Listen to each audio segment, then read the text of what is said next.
Like much of the landscape in eastern Colorado, the city of Laramie in the state of Wyoming seems to suggest the barren expanse of the plains, but the mountainous terrain on the outskirts serves to remind outsiders that Laramie is still very much at the heart of the high country.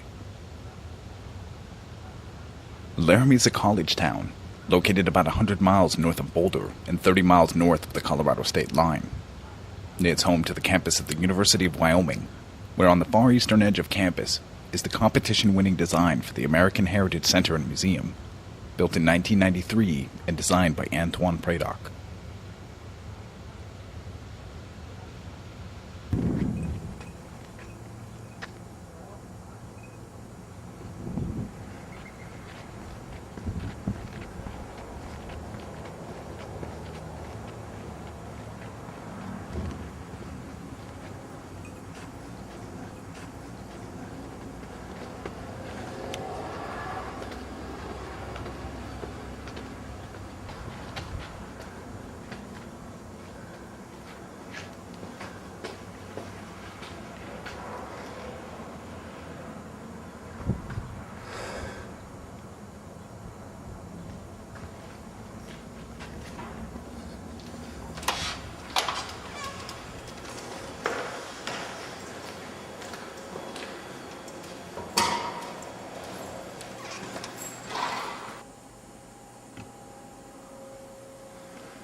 This complex is a marriage of two buildings.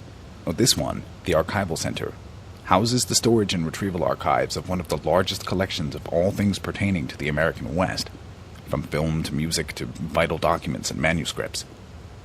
The Archival Center is the analogous mountain, sitting atop an analogous mesa. The mesa being the second building, and home to the University Art Museum.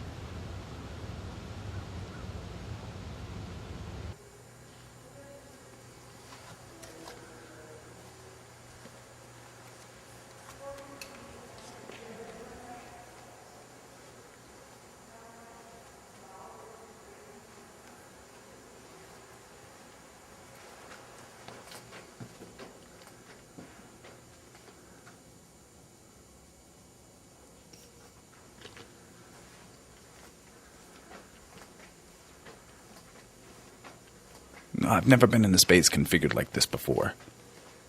This atrium is reminiscent of an ancient space, reminiscent of countless places I have yet to travel. Ancient temples where these dense, intercolumnar spaces are commonplace. There's a familiarity, however, that has a lot to do with the ceremonial kiva structures back at Mesa Verde. When the kivas were originally built, the circular kivas were intersected by a square of 4 columns holding up a roof. So whatever familiarity I feel is a product of seeing the renderings of that kiva, its hearth, and 4 posts. Because all of these form the basis of the references Predock has deployed in this project.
These references to Native America become iconic.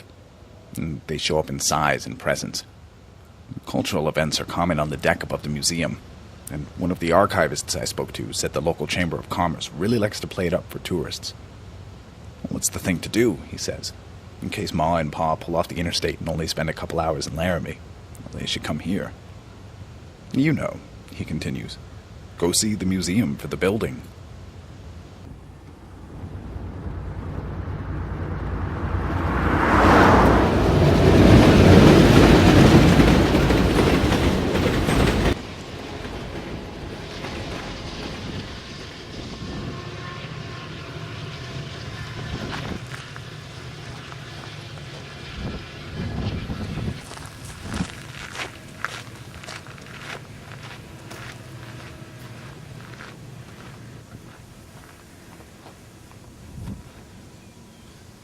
I drive to the outskirts of a tiny farming town called Alliance in western Nebraska, because my next destination is a massive piece of sculpture called Carhenge.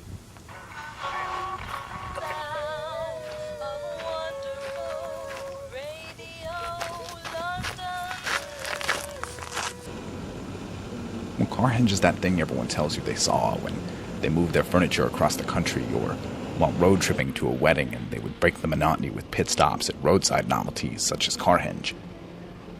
And for all their own reasons, they explain to you that you must see it for yourself. And to a blank stare, they might reply with, "Well, maybe you just had to be there." Guidebooks tend to label Carhenge either with the sophistication of land art or the provincialism of Americana. And I'd planned a visit for both of these reasons, and because I was curious to see what kind of space is created when it's built out of buried cars.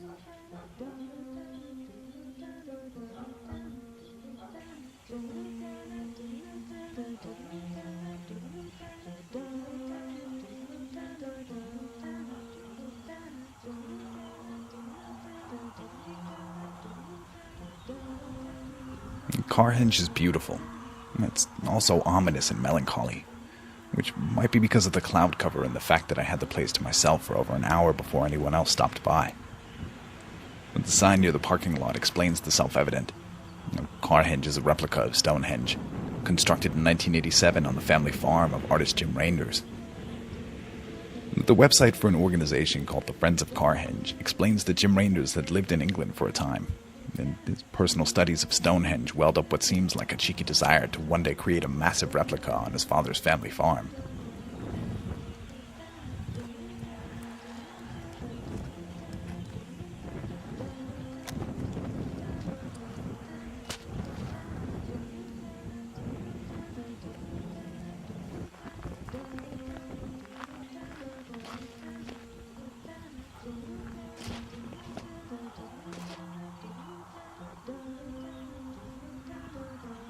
The Reinders would ultimately seize the opportunity to build Carhenge, but not under the most ideal circumstances. The Carhenge was built collectively by the extended family in the early summer of 1987, so that it would serve in the memory of his father, who passed away on the farm 5 years earlier. On the day of the summer solstice, the family held a celebration inside of Carhenge in memory to the senior Reinders, himself an Englishman and lifelong car lover.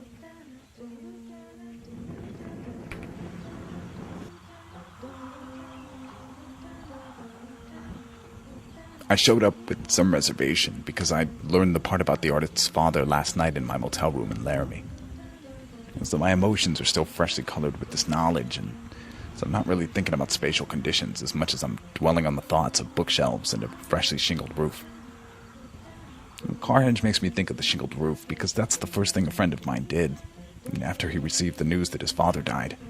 He reshingled a roof that wasn't leaking. The bookshelves because that's what I did when my father died.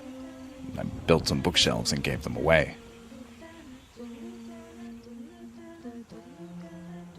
And maybe I decided to build bookshelves so I could hold on to the loss of my father.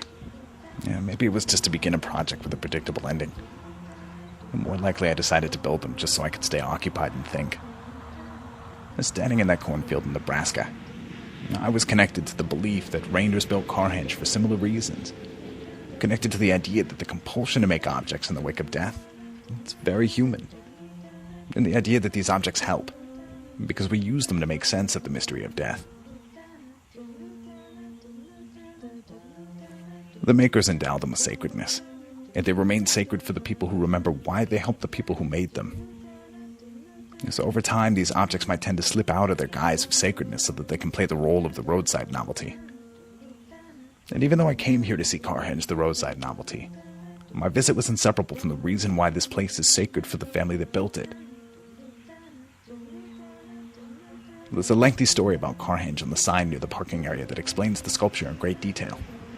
But it doesn't mention any of the parts about Reindeer's father passing away, and certainly nothing about sacredness. But then again, in all of the guidebooks that would pull Ma and Pa off the interstate never described Carhenge as a great place to think about dead parents.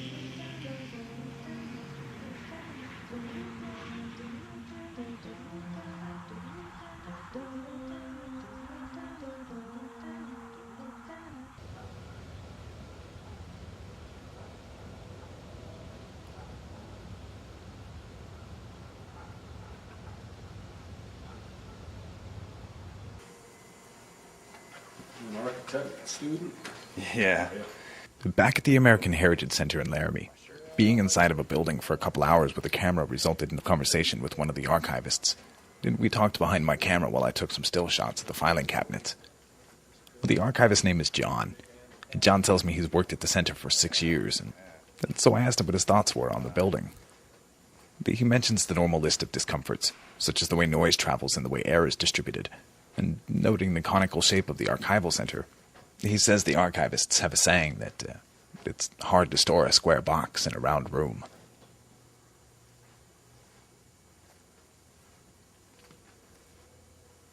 But then he pauses and he says, The thing I like about this building is that you never get used to you it. never get used to You never it. get bored. You never get bored. It's not like just going into an office. It's like every time I come in here, it's kind of like it's the first time I've ever been in here. And I'm just thinking maybe it's because it's not as angular as Western architecture is. I don't know. And I find that fascinating. That's compelling. Yeah. Do you how long have you been working here? 6 years. Yeah. Makes coming to work easier.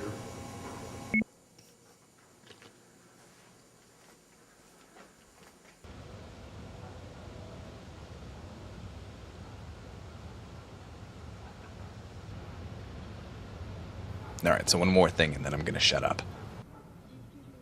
Out the driver's side window on northbound Nebraska Route 385, something else I realized I'd never seen before today. The sunset over the high plains. But just like Carhenge, the power of sunsets is entirely personal and difficult to convey. I don't even know why I pushed record on my camera. I knew the video would never do justice to what I was seeing.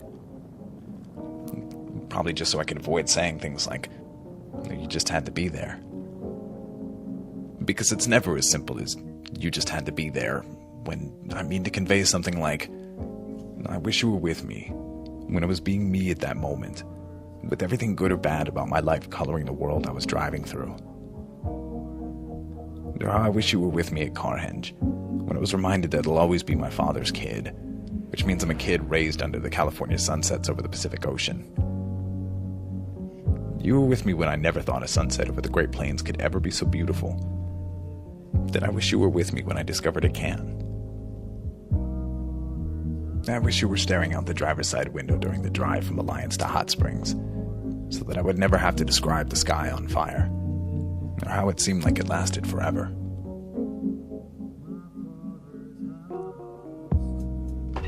Tomorrow afternoon, I'm going to have lunch with Kara, a hotel owner born and raised in South Dakota, and I'm going to tell her about how the night before I saw the most amazing sunset I've ever seen.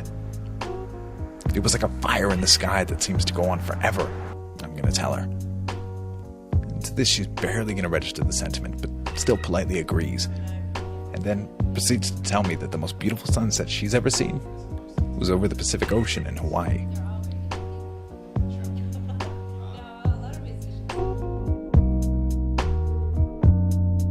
My standards are,